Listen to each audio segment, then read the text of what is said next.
ٹھیک ہے. اب جزاک سنیے آیت 99. بسم اللہ الرحمن الرحیم. حد ہو گئی ہے. آخر کی سورت کی آخر میں جو آیات ہیں وہ ہدایت کی بڑی زبردست آیات ہیں. وَاعْبُدْ رَبَّكَ. عبادت کس کی کر؟ اپنے رب کی. عبادت کے وہ سارے معنی، انتہائی قسم کی عاجزی. اللہ کا پہلے اللہ کا عبادت کا معنی ایک ہے کہ انسان پرست پوجا کرے اللہ کی. اچھا، اب پھر یہاں سوال پیدا ہوتا ہے کہ یہ پرست پوجا کی بنیاد کیا ہے، اس کا ریزن کیا ہے کہ اللہ کی پرست پوجا کی جائے. میں آپ کو بتاتا ہوں پرست پوجا ہے کیا. یہ رکوع، سجود، قیام، یہ جو آپ وہاں چکر لگاتے ہیں، طواف خانہ کعبہ کے کرتے ہیں، یہ جو صحیح کرتے ہیں، یہ ساری پرست پوجا. یہ کیوں کرتا ہے آدمی؟ بھائی آپ کرتے ہیں، آپ کو احساس نہیں ہوتا کہ میں کیوں کر رہا ہوں؟ یہ سب کچھ روز کرتے ہیں. اللہ کو راضی کرنے کے لیے کرتے ہیں. اللہ کے لیے بندہ وہاں چکر لگاتے اللہ ہیں. کی خوشنودی اور قرب حاصل کرنے کے لیے. آپ سر کو جو اجان صفات اس آپ ذات کو میں ہیں اجانب وہ کے صفات لیے کسی اور میں نہیں ہے، اس لیے ہم اس ذات کی پرستش و پوجا کرتے ہیں. آپ مجھے ایک بات بتائیں، آپ میں سے اکثر مائیں ہیں، بچہ ماں کے ساتھ لپٹتا کیوں ہے؟ کیوں لپٹتا ہے؟ محبت کی وجہ سے. محبت کی وجہ سے. یہ پرست پوجا کا اصل مقصد محبت ہے اللہ کے ساتھ. یہ اس کا حکم ہے. اب میں اس کے گھر کا طواف کر رہا ہوں، میں کھڑا ہو کے کہہ رہا ہوں اللہ اکبر. رکوع میں جاتا ہوں تو میں کہتا ہوں سبحان ربی العظیم. سجدے میں جاتا ہوں تو میں کہتا ہوں سبحان ربی العالی. میں نے ایک مثال دی ہے، وہ مثال اللہ سے محبت اس سے کہیں بڑھ کر ہونی چاہیے. بچہ ماں ہی سے لپٹتا ہے. جب بھی اس کو تکلیف ہوتی ہے، جب بھی اس کو کوئی پریشانی ہوتی ہے، وہ بھاگتا ہے ماں کی طرف. یہ ہے پرست پوجا، جس کی بنیاد اصل میں اللہ تعالیٰ سے بے پناہ ہے. جس طرح بچے کو، نعوذ باللہ مثال نہیں ہے کہ بچہ جس طرح اپنی ماں سے محبت، مومن اللہ سے اس سے بڑھ کر محبت کرتا ہے اور اس کا اظہار پرست پوجا میں ہو. جی ایک سوال ہے کہ کیا جی یہاں فرمائیے. یہ بات بھی ہوگی کہ ہماری تمام ضروریات کو پورا کرنے والا وہی ہے، وہ اس لیے بھی ضروریات سے یہاں محبت کی بات ہو رہی ہے. آپ ضروریات بالکل اس کے اندر ہیں، لیکن یہ محبت اس سے بھی بڑھ کر ہے آگے.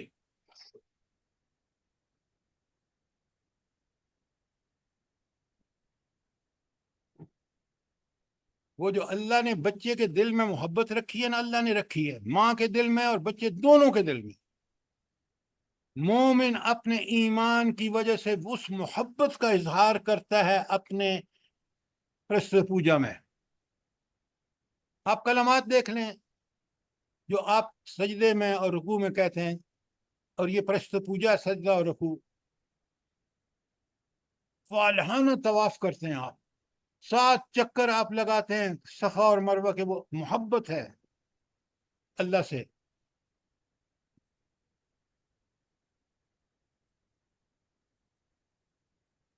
دیکھیں جب یہ چیزیں مجھے پتہ ہوتی ہیں نا، مجھے احساس محبت کا یہاں بھرپور احساس ہو رہا ہے، مجھے مزہ آتا ہے.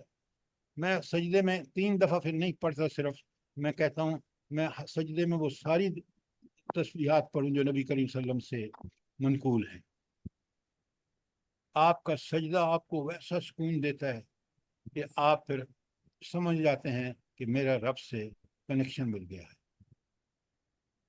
تو پہلی بات آج اچھی طرح سمجھ لیں کہ تسبیح کا ساری جو پرست پوجا کی اصل بنیاد محبت ہے، اللہ تعالیٰ سے مالحانہ محبت. دوسرا عبادت کا مفہوم ہے. پرست پوجا ایک تھا، دوسری ہے اطاعت اور اتباع. اطاعت بھرپور پیروی، اتباع محبت کے ساتھ پیروی، کہ آپ ہی نے وہ سارے اعلیٰ ترین کام بتائے جو اللہ کو پسندیدہ ہیں، اور آپ نے کر کے دکھایا تو انہی کاموں کو اسی طرح کرنا جس طرح نبی کریم صلی اللہ علیہ وسلم نے کیا ہے اللہ کی اطاعت میں، وہ عبادت ہے۔ اور تیسرا عبادت کے معنی غلامی، عبد سے نکلا ہے اور لغوی معنی غلام۔ تو غلام کا کیا سب سے بڑا اس کا مشن کیا ہوتا ہے، مقصد کیا ہوتا ہے غلام کا؟ اطاعت کرنا، اپنے آقا کو راضی کرنا، اپنے مالک کو راضی رکھنا تاکہ وہ خوش ہو جائے کہ میرا غلام کتنا زبردست ہے، میری ہر حکم آنکھ کے اشارے کا بھی انتظار کرتا ہے۔ ایسا غلام جو 24 گھنٹے غلام ہے اور اپنے آقا کو ہر طرح خوش رکھنے کی کوشش کرتا ہے، ہم ایسے غلام ہیں اللہ کے۔ یہ اللہ کا بندہ ہونا یہ انسان کا شرف ہے اگر واقعی بندہ ہے۔ اگر وہ شیطان کا بندہ ہے تو پھر اللہ کا بندہ تو ہے ہی نہیں۔ عبادت کے معنی ذرا ٹھیک ٹھیک سمجھیں۔ اگر یہ 3 معنی جو پوجا، جو انتہائی محبت کا اظہار، اطاعت اس لیے کہ جو کام آپ کر رہے ہیں وہی اللہ کے ہاں مقبول ہے، جس کو آپ چھوڑ رہے ہیں اسی کو اللہ بہت پسند کرتا ہے۔ اور غلام بھی ایسا کہ اپنے آقا کے ہر رضا پر جان دینے کے لیے بھی تیار ہو اگر ضرورت ہو۔ یہ ہے عبادت کا۔ کوئی سوال؟ اللہ کہہ رہے ہیں، آیت بڑے غور سے دیکھیں 99 میں، وَعْبُدْ، اور عبادت کر اللہ کی، وَعْبُدْ رَبَّكَ حَتَّى يَأْتِيَكَ الْيَقِينُ، جب تک کہ وہ یقینی بات آ نہ جائے تو اس وقت تک تم اللہ کی عبادت کا حق ادا کرو، رب کی عبادت کا۔ عبادت میں نے آپ بتا دیا، تینوں کے معنی کھول کے بتا دیے۔ تو یہ یاتی کل یقین کا کیا مطلب ہے؟ جب موت تک یہ کام کرے، کیا مطلب ہے؟ جب ہم جنت میں نہ داخل ہو جائیں، جب تک۔ لا حول ولا قوت، جنت میں داخل نہ ہو جو برزخ میں آپ عبادت کر سکتے ہیں، حشر میں عبادت کر سکتے ہیں، کیا بات کرتے ہیں آپ؟ نزع کی حالت تک اللہ تعالیٰ کی نزع کی حالت تک آپ ڈٹ کے کریں۔ یہ عبادت ایسی نہیں ہے کہ بیچ میں بریک آ جائے، آپ کہیں چلیں جی آپ 1 مہینہ عبادت کر لیتے ہیں، نہیں، آپ یہ عبادت اس معنی میں پرست پوجا، اطاعت اور غلامی کا حق ادا کریں یہاں تک کہ آپ کو حالت نزع موت میں آ جائے، کیونکہ موت کے بعد تو کوئی عمل نہیں ہے۔ پھر تو آپ نے جو اعمال دنیا میں کیے ہیں تو دیکھیں کتنی چند الفاظ میں اللہ تعالیٰ نے نچوڑ بتا دیا مومن کی زندگی کا۔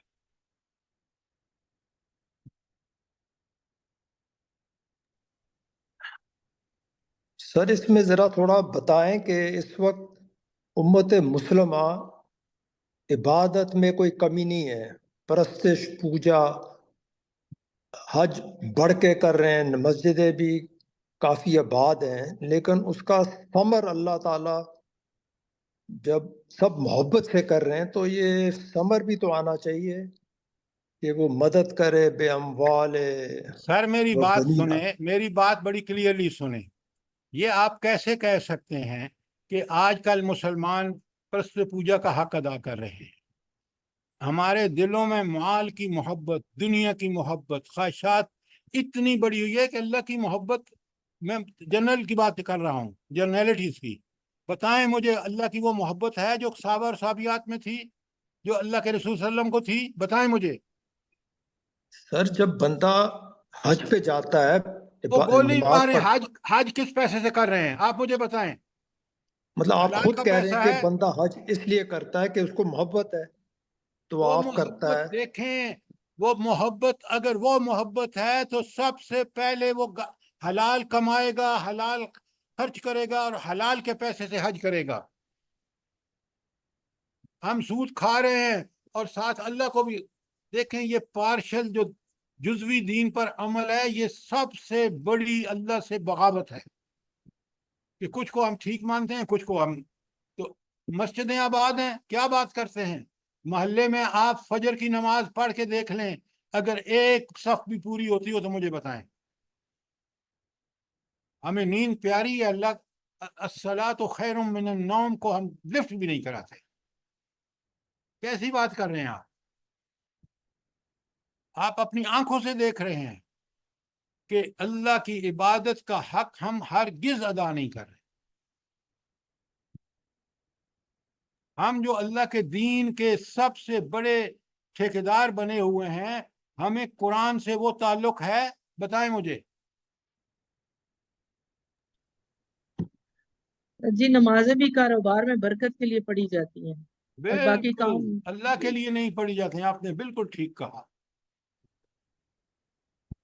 تو اس میرے کا دوست، مطلب پھر عبادت بھی غلط ہے پھر جو ہم جی کر رہے ہیں۔ اس ہم کا نے معنی عبادت کا یہ مفہوم کہاں سمجھا ہے سر؟ نہیں، آپ کہہ رہے تھے نا کہ عبادت وہی کرتا ہے جو محبت کرتا ہے، پرستش پوجا وہی کرے گا جو اس کو محبت ہے۔ تو یہ پھر اس کا دو معنی آ سکتے ہیں، ایک دکھاوے کے لیے پرستش کرتا ہے، ایک واقعی عقیدت مند طریقے سے پرستش سر کرتا ہے۔ آپ سے بہتر کون جانتا ہے کہ آج ہم عبادت کا حق ادا کر رہے ہیں یا نہیں؟ آپ دیکھیں نا، اس طرح کی بات مت کیا کریں کہ جس میں ہمیں بالکل صاف نظر آ رہا ہے، حالات ہمارے سامنے ہیں، کتنے لوگ نمازیں پڑھ رہے ہیں، وہ بھی کس قدر اللہ کی رضا کے لیے پڑھ رہے ہیں۔ جیسے ابھی ان خاتون نے کہا کہ ہم تو عبادت اس لیے نماز اس لیے پڑھتے ہیں کہ اس سے شاید ہمیں برکت مل جائے۔ برکت بھی کیسے؟ دھاندلیوں میں، رشوتوں میں، پتہ نہیں کیا کیا کرتے ہیں۔ جزاک اللہ۔ حقوق اللہ دیکھیں، اگر آپ نے دیکھنا ہے تو جو شخص سیرت و کردار میں سب سے بڑھ کر ہے وہ اصل میں اللہ کا عابد ہے۔ کیوں؟ سیرت و کردار ٹھیک ہو ہی اسی وقت سکتا ہے جب آپ عبادت کا حق ادا کریں۔ تو سب سے بڑا انڈیکیٹر جو ہے وہ آپ کا اخلاق ہے کہ فضائل سے آپ پوری طرح لیس، اور رضائل نام کی چیز کوئی نہیں، کیونکہ اللہ کو یہ پسند ہے۔ اور اللہ کہتا ہے کہ میں انہی سے محبت کرتا ہوں جو صبر کرتے ہیں، جو شکر کرتے ہیں۔ یہ قرآن کی آیت ہے۔ اللہ تعالیٰ مجھے بھی اور آپ کو اس کی توفیق عطا فرمائے۔ سر یہ آیت نمبر 98 میں آپ کہہ رہے تھے یہ من الساجدین کے دو معنی، تو اس کو ذرا کھول دیجیے سر۔ کس کے دو معنی ہیں؟ من الساجدین آپ کہہ رہے تھے اس کے دو ہیں، پھر وہ ایک تو سجدہ نماز کا ہے، ایک معنی یہ ہے کہ کثرت سے نماز اور اس میں سجدے کرتے ہیں۔ نمبر دو، سجدے کا معنی ہے کہ اللہ تعالیٰ کے سامنے اس کے احکامات اس کے جن سے منع کیا اسے رک جانا، اور جس کا حکم دیا ہے اس حکم کو بجا لانا۔ یہ بھی اللہ تعالیٰ کی عبادت اور اللہ تعالیٰ کے سامنے سجدہ کرنے کے مترادف ہے۔ اب بات سمجھ آ رہی ہے؟ الحمدللہ۔ جزاک اللہ، جزاک اللہ۔ آج سورہ ختم ہو گئی ہے ہماری، اور کل ہم نے شروع کرنی ہے جو ہماری دوسری صورت ہے، اور وہ ہے بڑی، ہر صورت بڑی کمال کی ہے، سورہ نحل۔ سورہ ہجر آج ختم ہو گئی ہے، اور کل انشاءاللہ ہم سورہ نحل شروع کریں گے۔ کوئی سوال، کوئی کامنٹس، کوئی چیز جو کلیئر نہ ہوئی ہو؟ جزاک اللہ سر، جو سورت بھی پڑھتے ہیں تو بہت ہی اچھا لگتا ہے۔ اللہ ہم سب کو سمجھنے کی، عمل کرنے کی توفیق دے۔ آمین آمین ثم آمین۔ ربنا تقبل منا انك انت السميع العليم وتب علينا انك انت التواب الرحيم۔ السلام علیکم سر۔ وعلیکم السلام ورحمۃ اللہ۔ جی سر، مجھے آپ سے اور سب سے ایک دعا کی اپیل کرنی تھی۔ میرے سسٹر کا بیٹا آج 8 دن سے ICU میں ہے، کوما میں ہے، اور اس کی بہت سخت حالت خراب ہے۔ تو آپ بھی دعا کیجیے گا، اور ساری کلاس بھی، کہ اللہ پاک اس کو صحت سب دے۔ لوگ یہ سن رہے ہیں ہماری بہن کیا کہہ رہی ہے کہ ان کا بھانجا 8 دن سے ICU میں ہے۔ سب سے پہلے ہم اللہ تعالیٰ سے دعا کرتے ہیں کہ رب العالمین ان کو شفائے کاملہ اور عاجلہ عطا فرما۔ اے اللہ ان کو شفائے کاملہ اور عائلہ عطا فرما کر ان کے والدین اور ان کے عزیزوں اور رشتہ داروں کو بھی اللہ سکون عطا فرما. پروردگار انت شافی لا شفاء الا شفاء یا لا یغادر سقما. پروردگار ان کو صحت کاملہ تمام مریضوں کو جو جہاں کہیں بھی ہسپتالوں میں گھر میں اللہ سب کو شفا دے بمے اسم. ٹھیک ہے. ربنا تقبل منا انت السمیع العلیم وتب علینا انک انت التواب الرحیم. جزاک اللہ. جزاک اللہ خیر.